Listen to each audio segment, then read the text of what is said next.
అసలేం మాట్లాడుతున్నా? చూడండి, నేను మళ్ళీ వచ్చి చూసేసరికి వీళ్ళు ఎవ్వరూ ఇక్కడ ఉండకూడదు.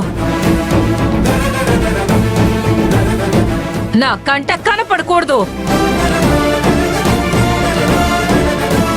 కాదంబరి ఆగు, ఆగమంటున్నానా? ఆగు. ఇప్పుడు ఇవన్నీ వేస్ట్ అయిపోతున్నాయే. అమ్మా అమ్మా అమ్మా అత్తయ్య,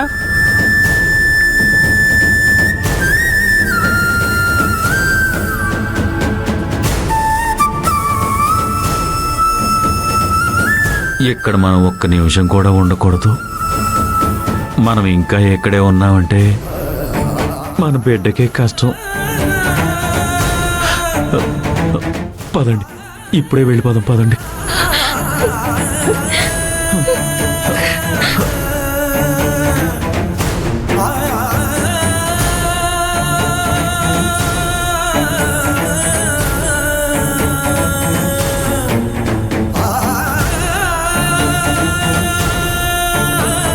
నీ బాధ నాకు అర్థమవుతుందమ్మా. కన్న తండ్రి, తోడబుట్టిన చెల్లెళ్ళు, పెంచి పెద్ద చేసిన అమ్మమ్మ, వీళ్ళందరినీ అవమానిస్తే ఎవరి మనసైనా తట్టుకోలేదమ్మా. నా గుండె తరుక్కుపోతుందమ్మా. అమ్మా నీలవేణి, నా గుండెల్లో ఇప్పటికీ దడదడగానే ఉందమ్మా. ఆవిడ మాట్లాడిన మాటలు నేనే తట్టుకోలేకపోతున్నానమ్మా. నువ్వెలా తట్టుకోగలవు తల్లి? అమ్మా నీలవేణి, ఎంత పేదవాడికైనా ఆత్మాభిమానం అంటూ ఒకటి ఉంటుంది. ఈ డబ్బున్న వాళ్ళకి అదేం తెలుస్తుందమ్మా. రోజులన్నీ ఒకేలా ఉండవమ్మా. ఖచ్చితంగా మార్పు వస్తుంది. దేవుడు కష్టాలు ఇస్తున్నాడంటే రాబోయే రోజుల్లో ఖచ్చితంగా మంచి జరుగుతుంది. కాబట్టే నీకు ఇన్ని కష్టాలు ఇస్తున్నాడనుకోమ్మా. కానీ ఒకటమ్మా, మా చిన్నయ్య గారు కానీ పెద్దయ్య గారు కానీ నీకెప్పుడూ చెడు జరగాలని కోరుకోరమ్మా. అమ్మా ఏడవకు. ఈ అన్నయ్య ఎప్పుడు నీకు తోడుగా ఉంటాడమ్మా. అమ్మా చెప్తున్నాను కదా, ఏడవకమ్మా. కళ్ళు తుడుచుకోమ్మా. జై కుకుటేష్. అమ్మా అమ్మా, ఇదిగో అమ్మా వస్తున్నాను. పిలుస్తున్నారు. ఇప్పుడు ఏమంటారో ఏంటో. అమ్మా, అక్కడ పడున్న ఆకులన్నీ క్లీన్ చేస్తారా లేదా? సరే అమ్మా, ఇప్పుడే క్లీన్ చేస్తానమ్మా. ఏయ్ అమ్మా, నేను నిన్ను క్లీన్ చేయమనడం లేదు. నీలవేణి చేతే క్లీన్ చేస్తానమ్మా.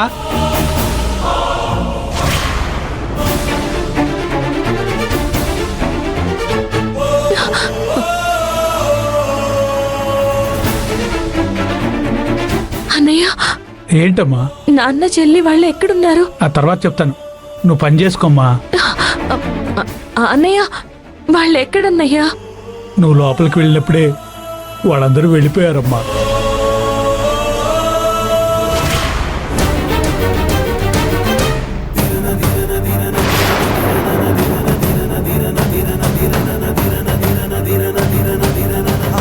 ఇలా జరుగుతుందని తెలిసే వెళ్ళిపోండి వెళ్ళిపోండి అని నీలవేణి చెప్తానే ఉంది.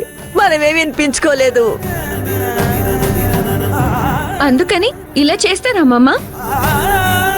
తినేటప్పుడు ఎవరైనా ఇంత దారుణంగా మాట్లాడతారా? ఆవిడ కావాలని ఇలా చేశారు. అసలు ఆవిడ మనిషేనా? ఆవిడెందుకు నాన్న అలా చేశారు? ఎందుకు నాన్న భోజనాలన్నీ కింద పడేశారు? మనం అక్కడ ఉండడం ఆవిడకి ఇష్టం లేదమ్మా, అందుకే అలా చేశారు. నీలవేణితో ఒక్క మాటన చెప్పకుండా వచ్చేసినాం. పాపం ఆ పిల్ల ఆవిడన్న మాటలు తెలుసుకొని ఏడుస్తా ఉంటది.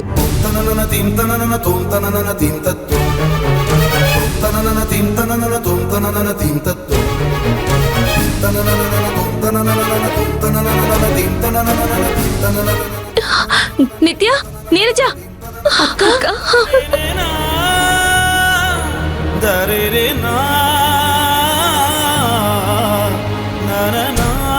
నీలవేణి, నువ్వెందుకు వచ్చావే? మేము ఊరికి వెళ్ళిపోతున్నాం. చెప్పా పెట్టకుండా మీ పార్టీకి మీరు వెళ్ళిపోతారా? ఇంకేం చేయమంటావమ్మా? మేము అక్కడే ఉంటే ఆవిడకి ఇంకా కోపం ఎక్కువ అవుతుంది. ఆ కోపం మళ్ళీ నీ మీదే చూపిస్తారు. అందుకే నీకు చెప్ప పెట్టకుండా బయలుదేరేశాం. ఆవిడ మాట్లాడిందంతా విని నేను తట్టుకోలేకపోయాను నాన్న. అలానే కిచెన్లోకి వెళ్ళిపోయాను. ఆ టైంలోనే మీరు బయలుదేరిపోయారు.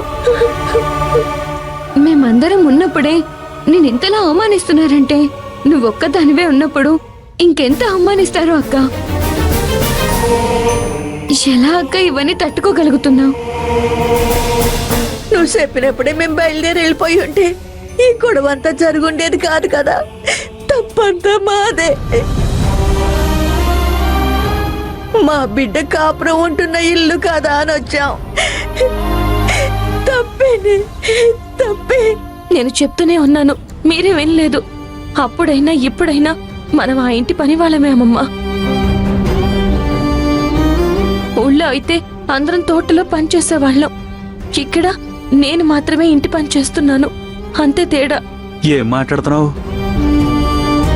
చిన్నయ్య గారు పెద్దయ్య గారు నీతో బాగానే మాట్లాడుతున్నారు కదా. నాన్న, నువ్వెప్పుడు ఇదే మాట్లాడుతూ ఉండకు.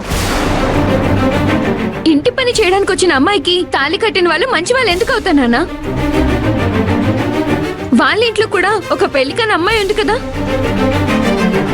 ఆ అమ్మాయికి కూడా ఎవడైనా వచ్చి తాళి కడితే ఊరుకుంటారా వాళ్ళు? నీర్జ, నీ కోపంలో న్యాయం ఉంది, కానీ మనందరం పల్లెటూళ్ళలో పుట్టినోళ్ళం. వాళ్ళు పట్నం మనుషులే. వాళ్ళ జీవితాలకి మన జీవితాలకి చాలా తేడా ఉంది.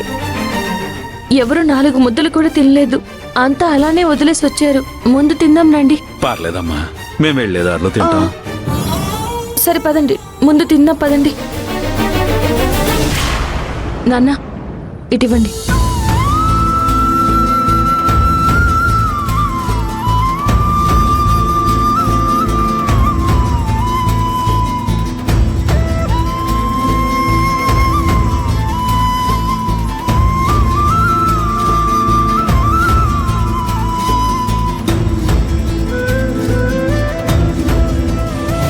ఏమండి, తినడానికి ఏమున్నాయి? పులిహార, ఎగ్ రైస్, కర్డ్ రైస్ ఉన్నాయి. మీకేం కావాలి? పులిహార 4 ప్లేట్లు ఇవ్వండి. అలాగేనమ్మా.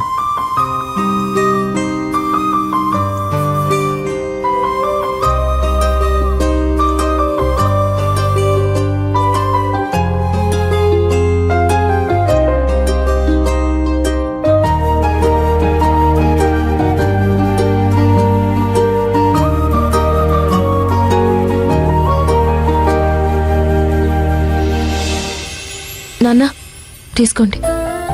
అమ్మమ్మ,